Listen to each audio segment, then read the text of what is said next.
Looks like it's raining 5G phones. We just took a look at Realme 650 Pro yesterday, and now it's time for the iQOO 3.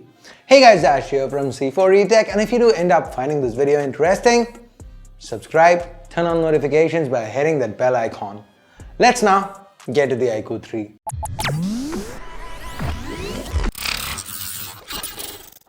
The iQOO 3 comes in an interesting looking box. This carbon fiber texture here, we have a yellow logo and also 5G mentioned up front. Now does this remind you of anything? If yes, what? Leave a comment down below to let me know. Now to the back it says testing phone, since this is my review unit after all. It's Tornado Black 12-256 variant made in India. Let's slice through that plastic and get those seals now. Once we remove the lid, we are greeted by the iQOO 3, the first iQOO phone to hit the Indian shores. Now the back here, it has a bit of a gradient going for it. It is reflective, it reflects light quite nicely. We then have a message from iQOO. If you want to read it, go on, pause, 3, 2, 1. Moving on, we have a USB Type A to Type C cable. The Type C end is right angled and they've kind of got it pill shaped. Well, it's unique to say the least. What do you guys think? Like it? No? Let me know. Now this might be entirely superficial, but hey, it would have been super cool if this red part lit up, wouldn't it? Anyway, we then have a SIM tool, the quick start guide, the other regular paperwork. This is followed by a translucent case with a matte finish. It's got a pretty big lip surrounding the display, and that should protect the display in case you place the iQOO 3 face side down. Next up, there are a pair of in-ear earphones with some different sized replacement tips, and finally a massive 55 watt fast charger. iQOO claims a 0 to 50 timing of just 15 minutes. So what do you guys say? Time for another charging test? Would you like to see that? The iQOO 3, the Realme's X50 Pro. Let's pit all these against each other. What other phones would you like for me to feature in that video? Let me know in the comments below and we'll try to get that done. Now, like most flagships, we have a glass sandwich design held together by a metal frame. There's Gorilla Glass 6 to the back. Of the 3 color variants iQOO offers, I really love this volcano orange. That unique matte finish it brings with it, and just the color itself, it looks fantastic. And it barely picks up any fingerprints, which is an added advantage too. Now the iQOO 3 is not a light phone though. It weighs in over 200 grams and is about 9 millimeters thick, but thanks to that curved back, it didn't feel too heavy and the weight's pretty evenly distributed, so it was good to use in hand. Now the front of the iQOO 3 is almost entirely dominated by this 6.44-inch Full HD Plus AMOLED panel.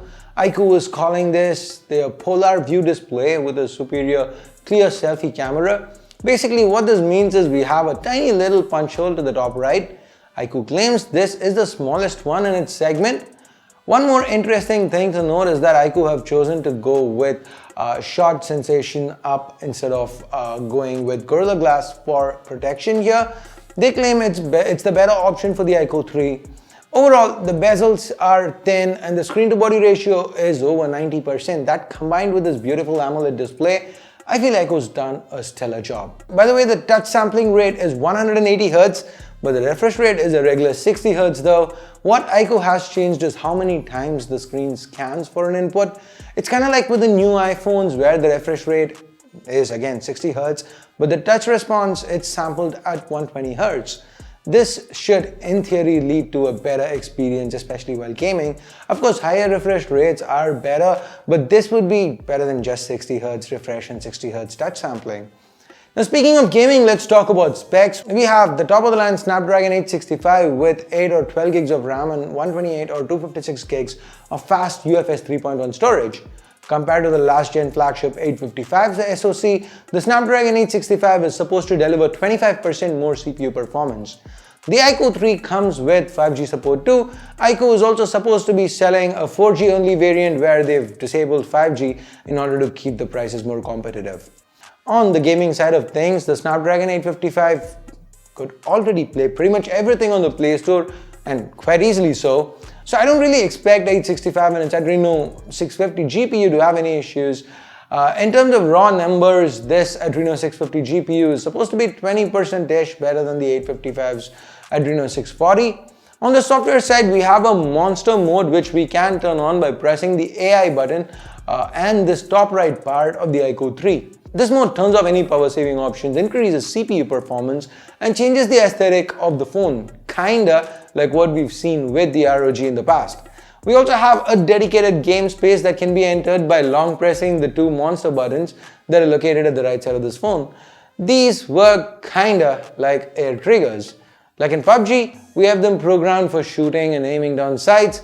I mean, of course, they are programmable. We can customize if we want to use these buttons, if yes, one or both of them. We can even customize the amount of pressure needed to activate them.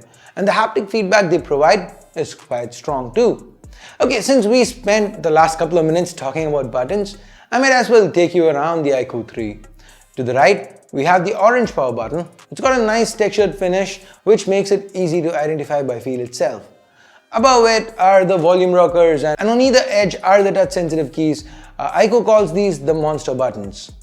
To the top we have a 3.5mm headphone jack which is great, and there's also a secondary noise cancelling microphone, the dual nano SIM slot, the primary microphone, the USB Type-C port and of course the speaker there is at the bottom. Sadly no micro SD for expansion though. Given iQOO is a vivo spin-off, some design language similarities do exist. For example, this dedicated AI button. This is reprogrammable and it's got various actions for say single click, double click as well as click and hold. All three are customizable here. We can use it to summon a virtual assistant. Google Assistant is there of course, and you could also go with Vivo's Jovi Smart Assistant. Again, here's where more Vivo dependencies show up. iQOO's Monster UI is basically a skinned version of Vivo's FunTouch OS based on Android 10. It's kinda like what Realme UI is to ColorOS. It's got some extra features like Monster Mode thrown into the mix. Speaking of software features, we've got the usual system-wide dark mode, always on display functionality, and my favorite, dynamic effects. The under-display fingerprint scanner and face unlock, they work as expected. As far as battery is concerned, iQOO have gone with a 4440 mAh option and they claim it should last all day. Like I said earlier, the included 55-watt fast charger should be able to top it up pretty rapidly, 0 to 50 in about 15 minutes. Now another thing to note is the 90-degree bend in the charge cable. This is even present with the headphones. iQOO claims it's supposed to help get a better grip with the phone while holding it in landscape and gaming. I'm gonna have to spend more time with the iQOO 3 before I can vet these claims. And finally, with that we get to the optics. We've got a quad camera set up to the back. The primary is the tried and tested 48 megapixel Sony IMX 586 sensor. We've seen this a lot last year. It's coupled with the f1.79 lens. As expected, it seems to do really well. There's a dedicated night mode which was quite impressive to at least initial impressions. The secondary, it's a 13 megapixel ultra wide. This one pulls double duty as a macro camera too, taking some sharp little close-up photos. The third camera here is again a 13 megapixel sensor, but this one comes with a f2.46 telephoto lens, so it can do 2x optical zoom. The final camera is a 2 megapixel depth sensor, and when it comes to rear portraits, this helps us refocus anywhere and adjust the bokeh area after the photos have been taken. As far as videos go, we can shoot it up to 4K at up to 60 frames per second. No 8K here despite the Snapdragon 865. The footage, it looks quite good. Super anti-shake kicks in at 1080p for more smooth video. And finally, here are a few samples from the 16 megapixel selfie camera. Good details, natural colors and background HDR works well to keep the background from being overexposed. Overall, the cameras here, they do seem quite promising, though they might not necessarily be the focus of this phone. So to wrap up things, let's now talk price. Well, as of filming, again, I'm not aware of the official pricing, but after Realme dropped the bomb yesterday, that is the X50 Pro, iQOO's got to be very aggressive here if the iQOO 3 is gonna stand a chance at breaking into the Indian smartphone segment.